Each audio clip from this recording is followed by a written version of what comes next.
Ça coûte pas cher d'entretien. En fait, la majorité des véhicules, voire tous les véhicules de notre liste, sont économiques, n'ont pas besoin de beaucoup d'entretien et restent, restent abordables là, à travers les années.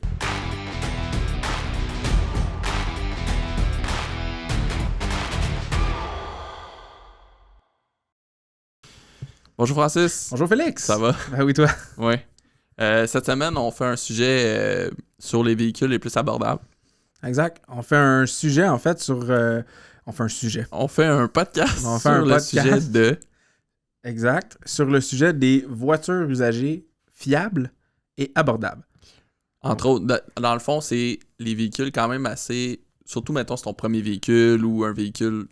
T'as juste besoin d'un véhicule quand même fiable qui va durer longtemps, mais qui est abordable en même temps. Exactement. Puis qui, normalement... On va dresser une liste, puis ce qui, normalement, ne coûte pas trop cher en entretien. Puis pourquoi qu'on fait cette liste-là de véhicules usagés et abordables? Ouais. C'est qu'on se dit aussi qu'à l'achat d'un premier véhicule ou d'un véhicule qu'on utilise... Ben, pas d'un véhicule qu'on utilise, mais d'un véhicule qu'on... T'as une minute, là. Je repense à ça, là. Pense à ça. Un véhicule avec un budget limité.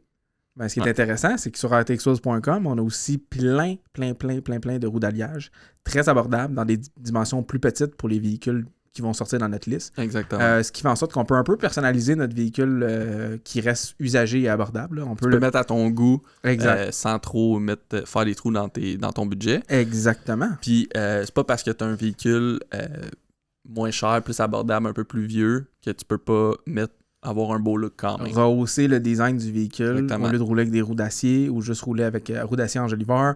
Petit site de roues d'alliage dans un budget raisonnable avec un beau véhicule usagé. On est bien parti pour le premier véhicule étudiant, véhicule moins utilisé, deuxième véhicule familial. Toutes ces réponses sont bonnes. Bien sûr. Fait qu'on peut commencer tout de suite. Moi, fait qu'on a une liste de toutes les plus abordables. On va juste passer à travers, puis on va donner nos impressions sur ces véhicules. Le premier, je suis allé avec le Chevrolet Cruze. Non, mais pourquoi c'est le premier? Pourquoi pas? Ben, moi, j'ai un véhicule Cruze, évidemment. Mais moi, j'ai... Dans quelle année, le tien, excuse? Moi, il est un peu plus jeune que celui-là. Lui, c'est un 2011, 2010, 2011. Moi, c'est un 2014-15. Et tabarouette, ok. Un autre gamme, là. On s'entend. C'est ça, moi, je me laisse aller, là. Oh, t'es ailleurs, là. Mais ce qui est le fun avec ça, c'est que la conduite est super agréable.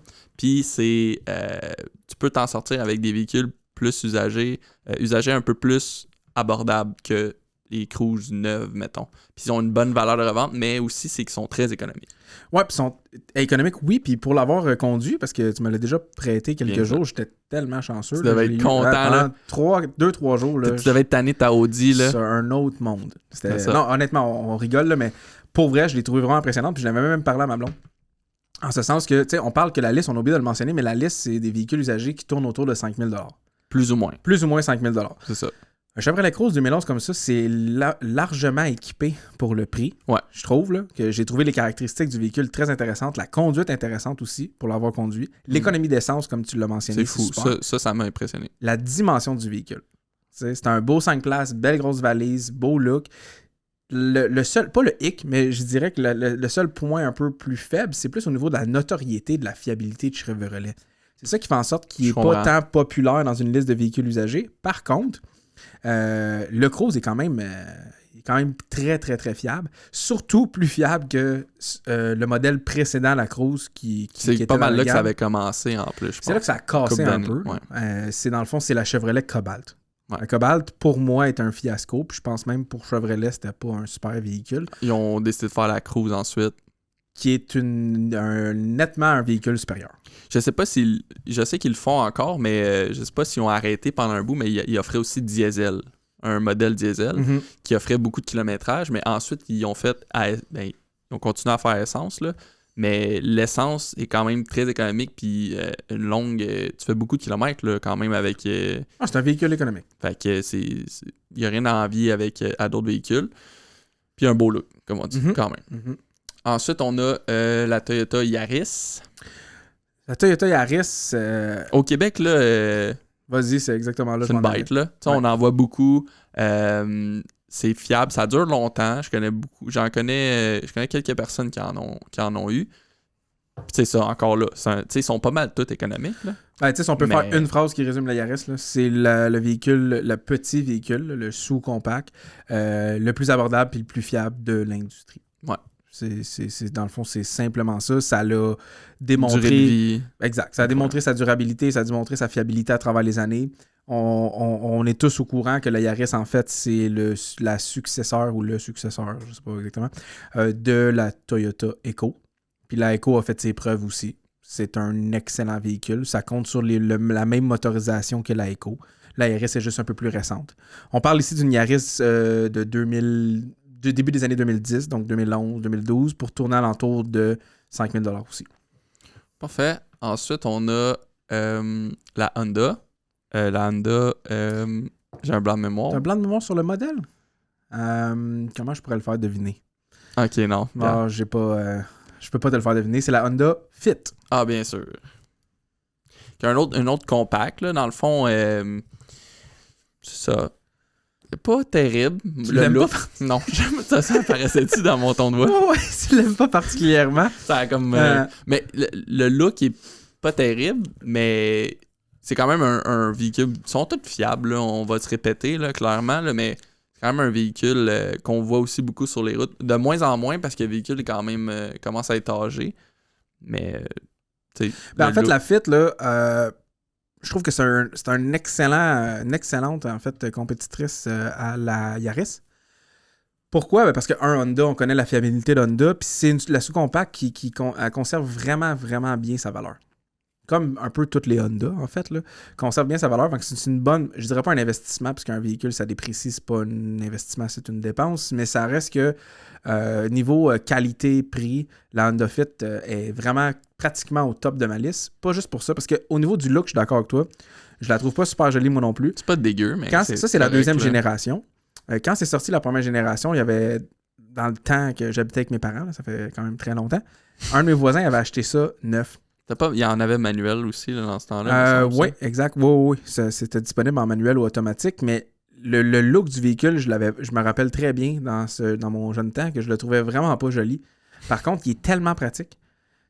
À cause du toit qui est un peu plus haut, qui a l'air un peu d'une boîte à savon, ça fait en sorte que la banquette qui se replie complètement dans le plancher, ça donne une possibilité d'avoir beaucoup de rangements pour transporter plein de choses. Puis ça devient comme une mini-fourgonnette. Une mini-fourgonnette.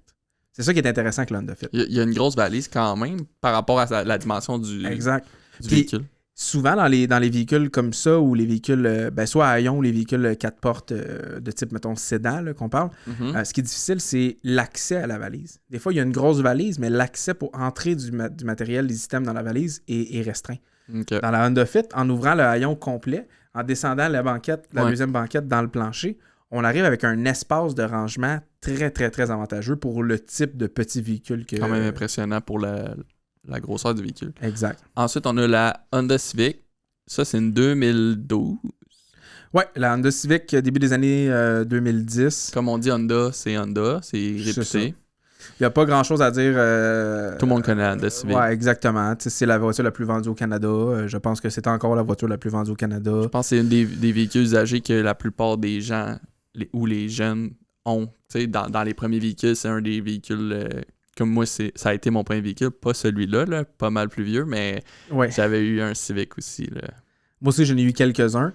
Puis tu vois, ce qui est là, c'est parce qu'on est en 2021 et la Civic qu'on propose là, pour respecter le plus ou moins 5 000 budget, on est obligé d'y aller avec une Civic des années 2010, 2012, 2013 peut-être même. Mais ce modèle particulier-là n'avait pas vraiment été aimé. Parce qu'ils l'ont fait un redesign un peu et le design n'avait pas tant été apprécié. Trop moderne, peut-être, pour le temps. C'était un peu brouillon, ce qu'on disait dans ces années-là.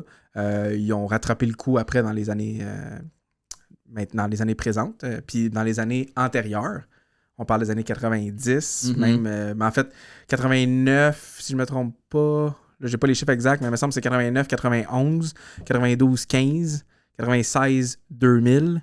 Les Civics pour moi, étaient magnifiques. Tous les designs des Civics-là. Après ça, je trouve que ça s'est un peu gâché. Puis là, on le voit, la preuve là. Et là, on est revenu en force avec un nouveau design. Mais ça reste encore la voiture la plus vendue et une très bonne fiabilité, très bon premier véhicule, très abordable. Exactement. On a ensuite la Matrix. Oui. Ça aussi, on l'a vu beaucoup sur les routes du Québec dans les années... Ça, c'est une 2011. On l'a vu beaucoup sur les routes, là, je pense... je sais pas pourquoi, quand j'étais plus jeune, j'ai la mémoire d'en voir beaucoup. C'est peut-être que je me trompe, là, mais... Non, c'est... Ça a été un des véhicules que j'ai vu beaucoup en mémoire là, sur les routes. C'est un beau look, quand même. Tu sais, Toyota, ils font beaucoup de véhicules, quand même, qui durent. Oui, exact. Qui ont une durée de vie quand même longue. Puis ça, c'est un beau look, là, je trouve. Là. Puis pendant que tu parles par rapport au look de la Matrix, je suis assez d'accord avec toi, puis je voulais juste confirmer quelque chose parce que, dans le fond, la Toyota Matrix, c'est une compact à haillons, un peu comme certains de nos modèles qu'on a déjà parlé, mais c'est la nouvelle, c'est l'ancêtre en fait de la Corolla IM, ou même la Scion IM, là, dans le temps que Scion existait au Canada. Ouais. Scion, on avait la TC, la FRS qui était super populaire. Mais la Corolla IM ou la Scion IM, c'est vraiment la nouvelle génération en fait de la Toyota Matrix, qui est maintenant devenue la Toyota Corolla Hatchback. Ouais.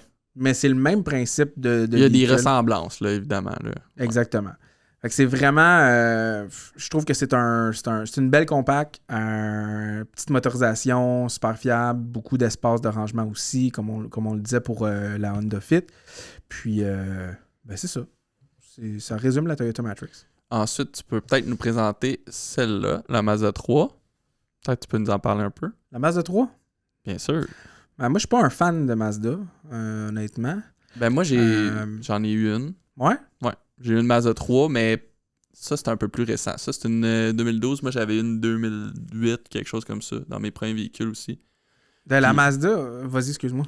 Non, mais tout ça pour dire, tu sais, je me rappelle, j'aimais ça la conduire. T'avais une bonne vision. Moi, j'avais une bonne vision. Je sais pas par rapport la visibilité dans le véhicule, mais c'était l'emplacement, le fini intérieur, tout ça, j'aimais ça. Dans mes premiers véhicules, je trouvais que c'était un véhicule le fun à conduire. Puis économique, évidemment, là, comme toutes les autres. Là. Ben, les points forts de Mazda, comme tu l'as mentionné un peu, c'est au niveau design. Les Mazda de ces années-là sont très jolis, vu que c'est quand même encore très abordable. L'intérieur, la finition aussi, c'est vrai que ça fait quand même, on dirait, plus luxueux par rapport à ce que tu payes. Look sport. Exact, le look sport, la conduite, l'agrément de conduite. Par contre, un point vérifié, ces années-là, on parle de 2010-2012, c'est encore une grosse problématique au niveau de la rouille. Fait que c'est vraiment à vérifier selon le modèle qu'on va acheter ou comment le véhicule a été entretenu. Ben moi, ça commençait à rouiller justement. Quand j'ai fini par changer de véhicule, à la fin dans les ailes, là, ça rouillait. Mais là, je pense qu'avec les années, ils ont appris de leur erreur. Là. Je pense qu'on a déjà parlé dans un autre podcast, mais ils ont appris de leur erreur. Puis évidemment, quand ça a fait autant de bruit, la rouille, leur problème de rouille, ils ont pris ça sérieusement. Puis ils ont fait exact. Ça reste quand même encore un bon véhicule usagé abordable à acheter, mais c'est quelque chose à vérifier, la problématique de la rouille qu'il y avait dans ces générations-là. Exact. Ensuite, on a le Honda CR-V. Plus vieux, lui, que la plupart des autres. Par exemple, un 2007. C'est comme un mini VUS. Ben, c'est un VUS, en fait. C'est quand même compact. Mais il n'est pas très gros, par exemple. Non. Mais pourquoi on parle d'un 2006-2007? C'est parce qu'on voulait respecter le plus ou moins 5000. Exactement. Et les CR-V gardent leur valeur vraiment, vraiment beaucoup. C'est vraiment un véhicule, dans le fond, ça conserve sa valeur tellement longtemps, un CR-V. C'est super fiable. On en voit encore de ces années-là sur la route. On en voit encore des même plus vieux que ça. Fait que ça prouve leur durabilité. C'est très fiable. Par contre, il y a comme je ne veux pas dire un couteau à double tranchant, là, mais il y a comme un petit point négatif à s'assurer de vérifier quand on achète un CR-V usagé de ces années-là. C'est que souvent, en fait, les véhicules Honda comme ça, fiables ou Toyota, des fois, les propriétaires vont moins s'occuper de ces véhicules-là. Vont moins faire l'entretien régulier, vont moins porter attention à tout ça. Donc, on peut se ramasser avec un véhicule qui va être parfaitement fonctionnel pendant quelques mois, quelques années, et après ça, ramasser avec une facture quand même assez salée pour la remise un peu, pas en forme, là, mais comme un peu pour la remettre sur pied là, à la perfection, là, je mets des guillemets. Mais ça reste que le Honda CR-V, c'est un excellent choix pour un petit VUS dans le budget qu'on a actuellement. Ouais, c'est un des seuls VUS, je pense, qu'on a en plus. Si on va au prochain, c'est la Hyundai Accent. Ça, c'est une 2013. Encore là, ressemble un peu dans le style de la Matrix. Tout un peu dans le même style. Il n'y a pas vraiment de différence physique. Dans ces véhicules-là, ils se ressemblent tous. Soit que c'est sport ou soit que c'est comme un peu plus dans le style de la Matrix. C'est des véhicules vu que c'est des véhicules économiques, durables, tout ça, c'est des véhicules qui vont bien se revendre ensuite. Oui, par contre, la Hyundai Accent, moi, je la considère pas qu'elle rentre dans la catégorie du Honda Fit ou de la Toyota Yaris. Pourquoi? Parce qu'elle ne conserve pas du tout sa valeur. Mais pour le look, ça ressemble par exemple. Oui, pour le look, ça, la exact. commodité et tout. Mais je parle pour le long terme puis l'investissement, ils ne conservent vraiment pas leur valeur de revente. OK. C'est important aussi parce que le même principe qu'on dit, un véhicule usagé de ces années-là, on parle quand même d'un véhicule qui va avoir entre 6 et 8 ans, là, tout dépendant des modèles qu'on a présentés. L'entretien du véhicule est important à vérifier avant l'achat. Et des véhicules comme le Yaris qu'on parlait, le CR-V même, ou le Honda Fit, l'entretien, oui, est important, mais quand même un peu moins par rapport au type de véhicules qui sont bien établis. Tandis que la Hyundai Accent, qui est un peu la cousine ou une autre alternative qui pourrait être ça pourrait être la Kia Rio dans ces années-là. Oui, je me rappelle. C'est un petit peu plus touché au niveau de l'entretien. Donc, ils perdent leur valeur un peu plus rapidement. Puis, c'est ça. La réputation est bonne en général pour ces véhicules-là, mais dans notre liste, ils ne feraient pas partie de mon top 3. Parfait. Ensuite, on a la Subaru Outback. Oui. Subaru Outback. Ben, tu sais, Subaru, pour avoir un Subaru dans ce top-là, ça doit être... Tu sais, Subaru, on le sait, là. C'est Subaru. T'sais, on sait que c'est des véhicules quand même agréables à conduire, tenue de route et le fun. Moi, la couleur, là, j'ai pas choisi peut-être le meilleur, là, mais c'est ça. C'est un véhicule assez aventure, le fun, qui est... c'est un 2011, celui-là. Oui, exact. C'est la génération 2010-2011. Puis on parle de... Parce qu'en ce moment, on s'entend que ce qui est à la mode, c'est les SUV. Ouais. Les véhicules utilitaires sport. Et les VUS, en fait. Pas SUV, c'est en anglais. Et les VUS sont très, très, très populaires. Fait que si on cherche quelque chose comme ça pour une petite famille, avec un petit budget, ou pour un deuxième véhicule pour traîner la famille, ou peu importe, ce qui est intéressant, c'est que la Subaru Outback, à plus ou moins 5000, peut-être un petit peu plus, tout dépendant du type de sous-modèle qu'on va sélectionner. C'est très intéressant. Super espace de rangement, comme tu disais, axé plus sur le plein air, suspension un peu surélevée, donc un peu plus prête pour camping et autres activités quand même extérieures. du rangement, là, c'est... Et excellent véhicule d'hiver. Exact. J'ai juste pas choisi la bonne couleur, peut-être, là, parce pas qu'elle laide, est pas comme ça, terrible. je la trouve jolie comme ça. Bon, parfait. Ensuite, on a en dernier la Suzuki SX4. SX4. Parfait. Oui. Qui a des allures de la Nissan Sentra. Mais c'est important de dire que Suzuki n'existe plus en Amérique du Nord. En effet. Mais on a encore sur nos routes, on retrouve, je dirais pas énormément, mais il y en a. Je dirais beaucoup quand même de Suzuki, que ce soit la Swift dans les mêmes années ou la SX4.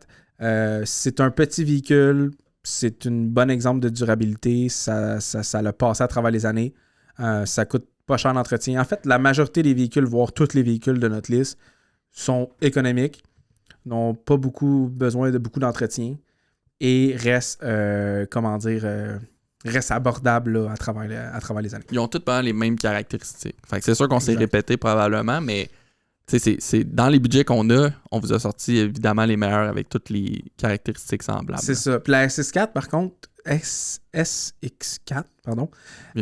Par contre, dû au fait que, bon, il y a comme un effet de rareté un peu parce que Suzuki n'existe plus en Amérique du Nord. Il y a certains propriétaires, la majorité en fait des propriétaires, la vendent un peu plus cher que ce qu'elle vaut sur le marché actuellement.